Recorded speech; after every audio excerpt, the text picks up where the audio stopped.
Hello बच्चा लोगों, कैसे हो आप लोग।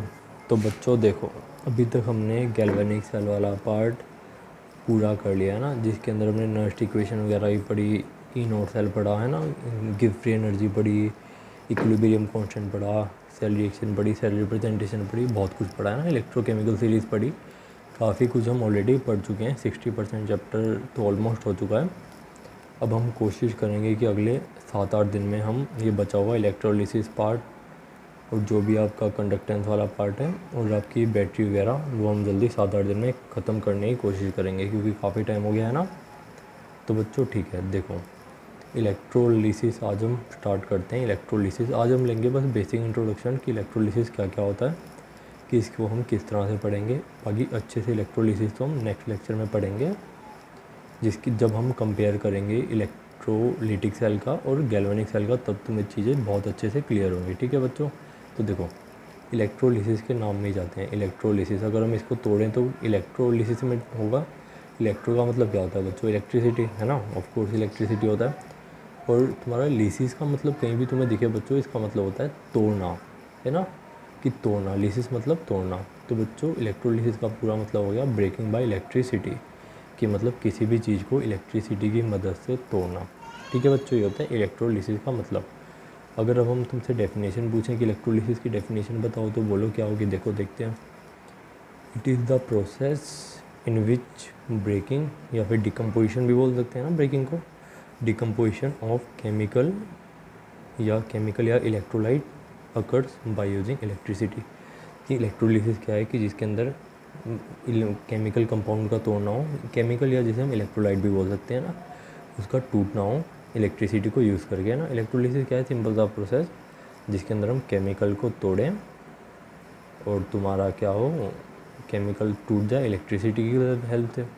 इतनी सी सिंपल सी है तुम्हारी इलेक्ट्रोलिसिस की डेफिनेशन। ठीक है बच्चों, बहुत अच्छे। तो बच्चों धीरे धीरे ना कुछ बेसिक टर्म देख लेते हैं जो इधर काम आएंगे। ठीक है बच्चों। तो देखो इलेक्ट्रोलाइट, सबसे पहले बच्चों इलेक्ट्रोलाइट क्या होता है, हम पहले सॉल्यूशन चैप्टर में भी डिस्कस कर चुके हैं, एक बार फिर से डिस्कस कर लेते हैं। देखो इलेक्ट्रोलाइट क्या होता है बच्चों, मान लो कोई भी इलेक्ट्रोलाइट है, लाइक NaCl कोई इलेक्ट्रोलाइट मान लो। NaCl एक केमिकल कंपाउंड है, आयनिक कंपाउंड है। जैसे ही तुमने इसको पानी में डाला ना, तो एक आयन में टूट जाएगा, Na+ में और Cl नेगेटिव में। तो देखो इलेक्ट्रोलाइट क्या है, इलेक्ट्रोलाइट ऐसे केमिकल सब्सटेंस है जिनको जब भी पानी में डालें वो पानी में डालते ही टूट जाएं और आयन में कन्वर्ट हो जाएं। ठीक है, डेफिनेशन देखते हैं और चीज़ें क्लियर हो जाएंगी। An electrolyte is a chemical substance which produce ions when dissolve in water, है ना। इलेक्ट्रोलाइट कैसा केमिकल सब्सटेंस है जो आयंस प्रोड्यूस करता है जब भी उसको पानी में डालो, है ना। जैसे हमने NaCl को पानी में डाला तो हम इसको NaCl एक्वस भी लिख सकते हैं बच्चों, कि NaCl को पानी में डाल दिया। इसका मतलब इलेक्ट्रोलाइट को पानी में हम डाल चुके हैं। एक्वस कहीं भी दिखे मतलब उस चीज़ को हमने पानी में डाला हुआ है। ठीक है बच्चों, एग्जाम्पल ऑफ इलेक्ट्रोलाइट देख लेते हैं। कॉपर सल्फेट पानी में डालोगे Cu2+ SO4 नेगेटिव में टूट जाएगा। ZnSO4 Zn2+ SO4 नेगेटिव में टूट जाएगा। NaCl Na positive Cl negative में टूट जाएगा। MgCl2 Mg2+ और Cl2 नेगेटिव में टूट जाएगा। PbR2 Pb2+ और Br नेगेटिव में टूट जाएगा। Mg2+ और Cl नेगेटिव में टूट जाएगा। ठीक है, Mg2+ और Cl नेगेटिव में टूट जाएगा। जैसे इसको डालेंगे पानी में Mg2+ में, और Cl कितने हैं, 2 Cl है ना, तो ये 2 Cl नेगेटिव में टूट जाएगा। यानी कि Mg2+ और 2 Cl मिलेंगे जिन पे नेगेटिव चार्ज होगा। ठीक है, ऐसे ही ये किस में टूटेगा, Pb2+ में और 2 Br नेगेटिव में, क्योंकि 2 Br है ना। ठीक है बच्चों, इस तरह से पानी में जाके टूटेंगे ये इलेक्ट्रोलाइट की कहानी। अब बच्चों देखो इलेक्ट्रोड की बात कर लेते हैं। अब देखो इलेक्ट्रोड क्या होते हैं, है ना, जो भी मतलब इलेक्ट्रोड क्या होते हैं, जो भी मेटल वगैरह हम मेटल लोड जो भी हम मेटल लोड केमिकल सेल में यूज़ करते हैं वही क्या होते हैं, इलेक्ट्रॉन। बिल्कुल ठीक, सही बात है। अब देख लेते हैं टाइप ऑफ इलेक्ट्रोड, कि इलेक्ट्रोड कितने तरीके के होते हैं।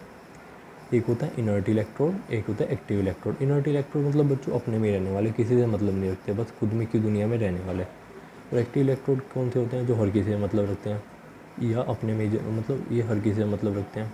ये मतलब थोड़े ओवर स्मार्ट टाइप के होते हैं, देखेंगे क्या क्या ये दोनों क्या होते हैं।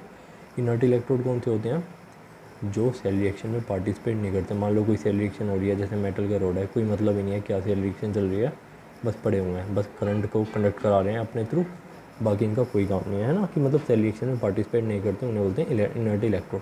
जैसे इनर्ट गैसेज होती हैं ना, नोबल गैसेज किसी से रिएक्ट नहीं करती, ऐसे इनर्ट इलेक्ट्रोड होते हैं। एक्टिव इलेक्ट्रोड कौन से होते हैं बच्चों?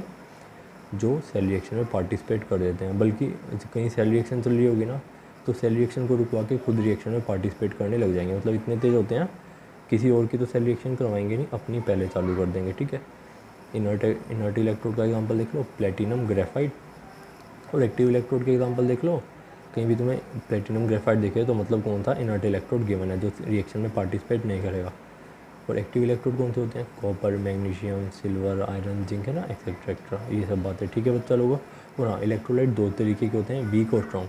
स्ट्रॉन्ग जो पूरे के पूरे टूट जाए पानी में, और वीक जो पूरे के पूरे नहीं टूटे। ये हम आगे कंडक्टेंस वगैरह में इनको और अच्छे से देखेंगे। ठीक है बच्चों, आगे बढ़ते हैं। बच्चों देखो, इलेक्ट्रोलाइटिक सेल क्या होते हैं जिसके बारे में हम बात कर रहे हैं। देखो, हमने बात करी थी इलेक्ट्रोकेमिकल सेल दो टाइप के होते हैं, गैल्वेनिक और इलेक्ट्रोलाइटिक सेल। तो हम गैल्वेनिक सेल पढ़ चुके हैं, इलेक्ट्रोलाइटिक सेल की अब बात करने वाले। देखो, गैल्वेनिक सेल कौन से होते थे? जो केमिकल एनर्जी को इलेक्ट्रिकल एनर्जी में कन्वर्ट करें। कोई रिडॉक्स रिएक्शन होती थी स्पॉन्टेनियस, है ना, उसमें केमिकल एनर्जी रिलीज होती थी, उसको इलेक्ट्रिकल एनर्जी में कन्वर्ट कर देते थे, उसी को बोलते थे गैल्वेनिक सेल। अब इलेक्ट्रोलाइटिक सेल कौन से होते हैं बच्चों?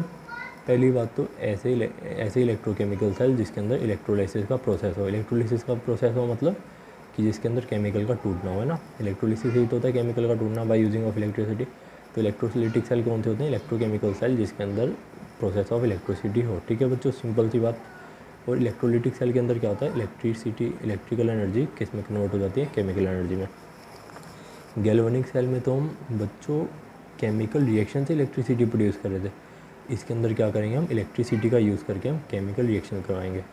केमिकल का टूटना क्या होता है? रिएक्शन, है ना। केमिकल रिएक्शन क्या होता है? बॉन्ड का टूटना है बनना। तो बॉन्ड टूट रहे हैं तो यानी कि केमिकल रिएक्शन हो रही है। इलेक्ट्रिसिटी से हम केमिकल रिएक्शन को करवाते हैं इलेक्ट्रोलाइटिक सेल में। ठीक है बच्चा लोगों, बहुत ही बढ़िया। तो बच्चों अब देख लेते हैं इलेक्ट्रोलाइटिक सेल के यूज़ क्या क्या होते हैं। ठीक है, देखो पहली बात तो हाइड्रोजन गैस को प्रोड्यूस करने में इसका यूज़ होता है। कि हाइड्रोजन गैस होती है ना, उसको कैसे बनाते हैं? पानी H2O को तोड़ देते हैं बिजली का यूज़ करके, इलेक्ट्रिसिटी का यूज़ करके, तो हाइड्रोजन गैस मिल जाती है।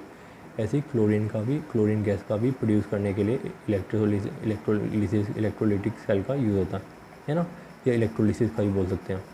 कि है ना, कि Cl2 कैसे प्रोड्यूस हो सकती है? कि सोडियम क्लोराइड का नमक का इलेक्ट्रोलिसिस कर दो तो हमें क्या मिल जाएगा? Chlorine gas. ठीक है बच्चा लोगों, ये इलेक्ट्रोलिसिस प्रोसेस के जनरली यूज है ना, कि है ना। ठीक है, और मतलब इलेक्ट्रोलाइटिक सेल या इलेक्ट्रोलिसिस कुछ भी पढ़ लो। ठीक है, अब देखो, और तीसरा यूज़ कि ना ये मेटल वेटल की प्योरीफिकेशन में भी यूज़ होता है। जैसे मान लो कि कोई सिल्वर वगैरह है, कोई कॉपर है, इम्प्योर मेटल है, तो उसकी प्योरीफिकेशन में भी इलेक्ट्रोलिसिस या इलेक्ट्रोलाइटिक सेल का यूज़ होता है ना।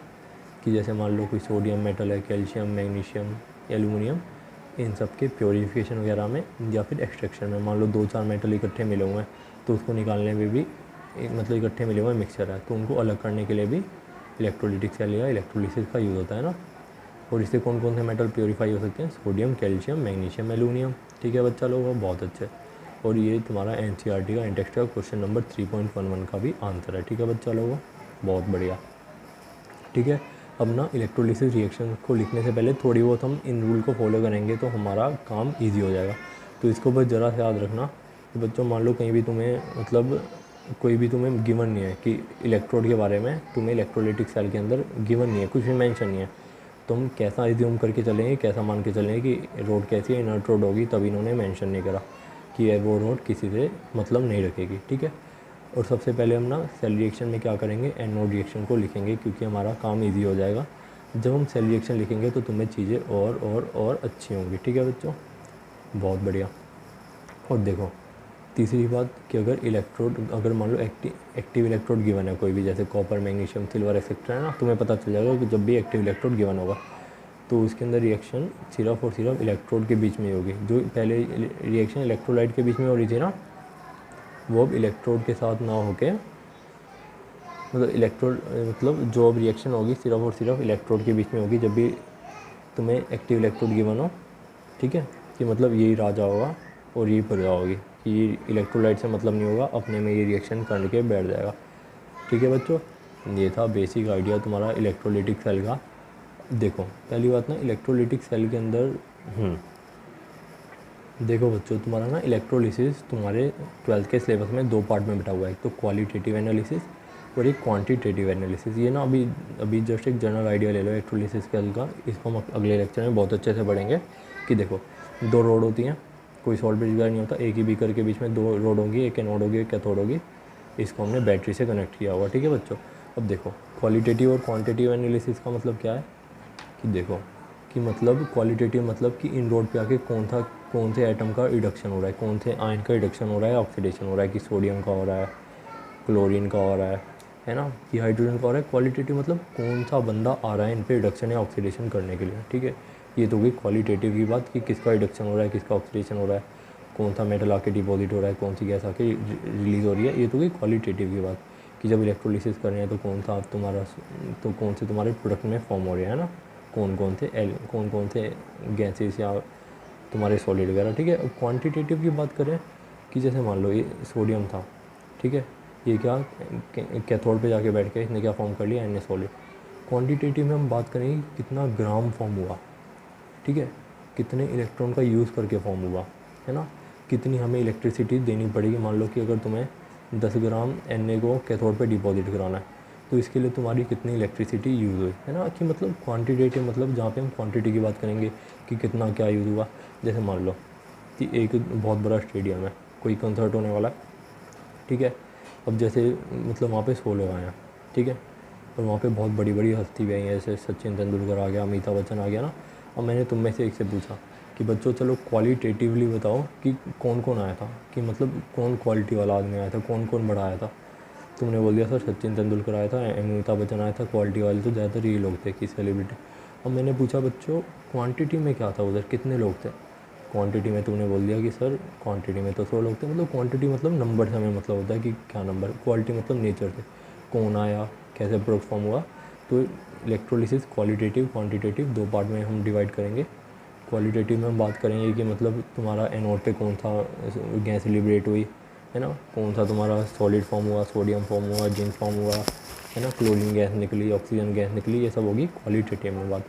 क्वांटिटेटिव में क्या बात होगी कि कितना ग्राम तुम्हारा सोडियम एनोड पे आके बैठ गया, कितना जम गया, है ना, कितना जिंक आके बैठ गया तुम्हारी रॉड पे, है ना, और तुमने कितनी इलेक्ट्रिसिटी दी कि जब तुमने 10 ग्राम सोडियम को उसके ऊपर डिपॉजिट कराया कैथोड पे।